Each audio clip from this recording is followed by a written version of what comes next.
हुए मनमानी आचरण करते करते तुम्हारा जीवन भगवत विमुख व्यतीत हो गया तो काल रूप तिनकर मैं भ्राता, मैं उनके लिए भयंकर काल रूप हूं और उनकी शुभ अशुभ कर्मों की जो दुर्गति होती वो मैं उनको स्वयं देता हूं।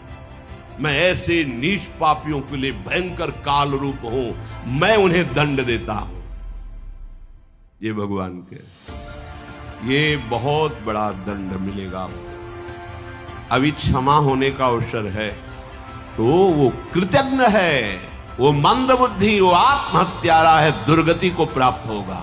भगवान श्री रामचंद्र जी कृपा करके भरत जी आदि के मध्य में संत और असंतों के लक्षण का वर्णन किया।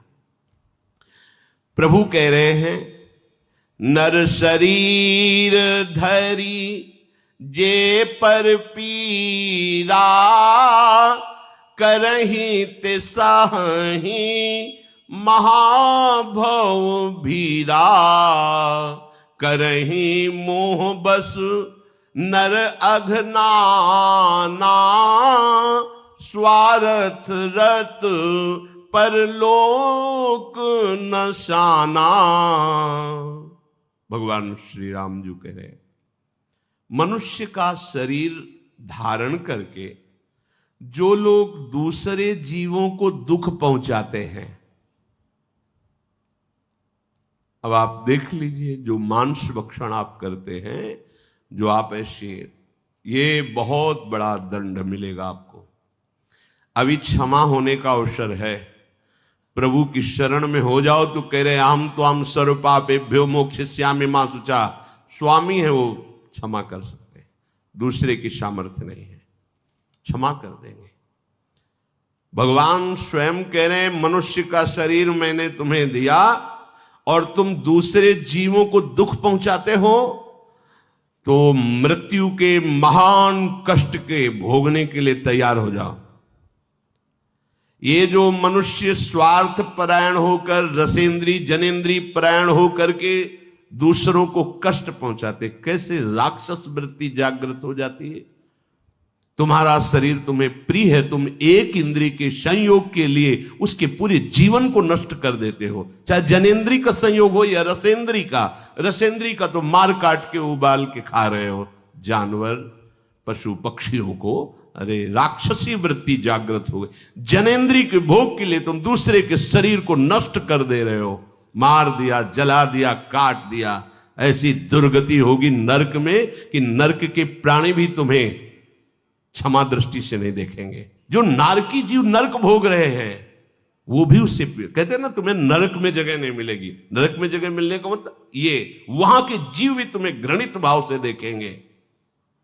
करही मोह बस नर अघनाना, स्वार्थ रत परलोक नशाना।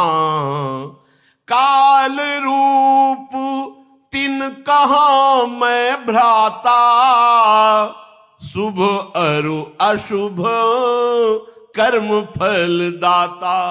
मैं ऐसे नीच पापियों के लिए भयंकर काल रूप हूं, मैं उन्हें दंड देता हूं। ये भगवान कह रहे, वही भगवान सुन लो। जो नर होए चराचर द्रोही, आवे सभय शरण तक मोही। तज छल कपट मोह मद माना, करो सद्यते साधु। जो सभी तयावा शरणाए, रखियो ताई प्रा। कोटि विप्र बदला गए जाहू, आए शरण तजो नहीं ताहू। ये शरणागत, अगर भगवत शरण नहीं हुई, मनमानी आचरण करते करते तुम्हारा जीवन भगवत विमुख व्यतीत हो गया तो काल रूप तिनकर मैं भ्राता, मैं उनके लिए भयंकर काल रूप हूं और उनकी शुभ अशुभ कर्मों की जो दुर्गति होती वो मैं उनको स्वयं देता हूं। अस विचारी जे परम शयाने, भजहि मोहि संसृत दुख जाने। हे भाई, जो विचारवान जन है वो ऐसा समझकर, जो परम चतुर है वो अपने आप को बचा लेते हैं। मानो आपको पता नहीं था इतना भयंकर होते हैं अपराध, अब आप सुन रहे हैं तो नियम ले अब लो निशानी, ना ना ना अब तो गलती हो गई, जीवन में गलती नहीं करेंगे। हे प्रियाजू, हे हरि, मैं आपकी सच्ची मानिए, बिल्कुल सब माफ हो जाएगा। बड़े कृपालु भगवान हैं, वो अगर कृपा न करे बहुत करुणाशील है। कोटि विप्र बध लागे जाहू, आए शरण तजौन, जो नर होए चराचर द्रोही, चराचर का अपराध करने वाला हो और भगवान की शरण में आ जाए तो भगवान स्वीकार कर लेते हैं। यहां भगवान कह रहे हैं कि वही चतुर है, अस विचारी जे परम शयाने, भजहि मोहि संसित दुख जाने। ये संसार दुखमय है, भोगों की लुभावनी इस वाटिका में भूल मत जाना, नहीं पापाचरण ही पापाचरण केवल बढ़ाता चला जाता है ये भ्रम। त्याग ही कर्म शुभाशुभदायक, बहुत सूक्ष्म बात है। भजहि मोहि सुर नर मुनि नायक, जो मेरे शरणागत जन होते वो शुभ अशुभ दोनों का त्याग कर देते हैं। शुभ अशुभ दुर्ग विध्वंस बल तब जयति जयति जग उच्चरय, शुभ अशुभ दोनों कर्मों का त्याग करते हैं, क्योंकि समस्त देवता धर्म सबके नायक मुझ श्री हरि का वो भजन करते हैं। ये भजन शुभ अशुभ दोनों को मिटाकर भगवदानंद की प्राप्ति। अगर शुभ है तो सोने की जंजीर है उसमें भी बंधे हो, अशुभ है तो लोहे की जंजीर में बंधन दोनों में है। जो मैंने संत और असंतों के गुणों का वर्णन किया, इनको समझ करके संतों का संग करो और असंतों के संग का त्याग करो, तो तुम जन्म मरण के चक्र से मुक्त हो जाओगे।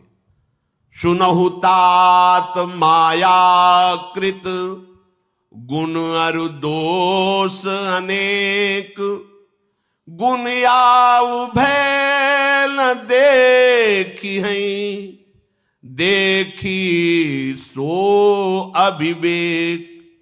हे तात, हे भाई सुनो, ये सब माया के रचित गुण दोष हैं, इनकी कोई सत्ता नहीं है, न गुणों की न दोषों की।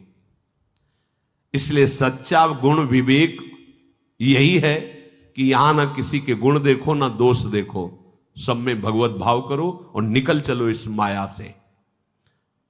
भगवान के श्री मुख के वचन सुनकर समस्त भाई और श्री हनुमान जी आदि बड़े आनंदित हुए। हृदय में प्रेम नहीं समा रहा, बार बार विनय कर रहे हैं। विशेष करके हनुमान जी को अपार आनंद हो रहा है। भगवान श्री राम जी फिर अपने महल को गए। एक बार श्री रघुनाथ जी ने सबको बुलाया, गुरु वशिष्ठ जी, सब ब्रह्म ऋषि, नगर निवासी, अयोध्यावासी, मुनि, ब्राह्मण सब आए।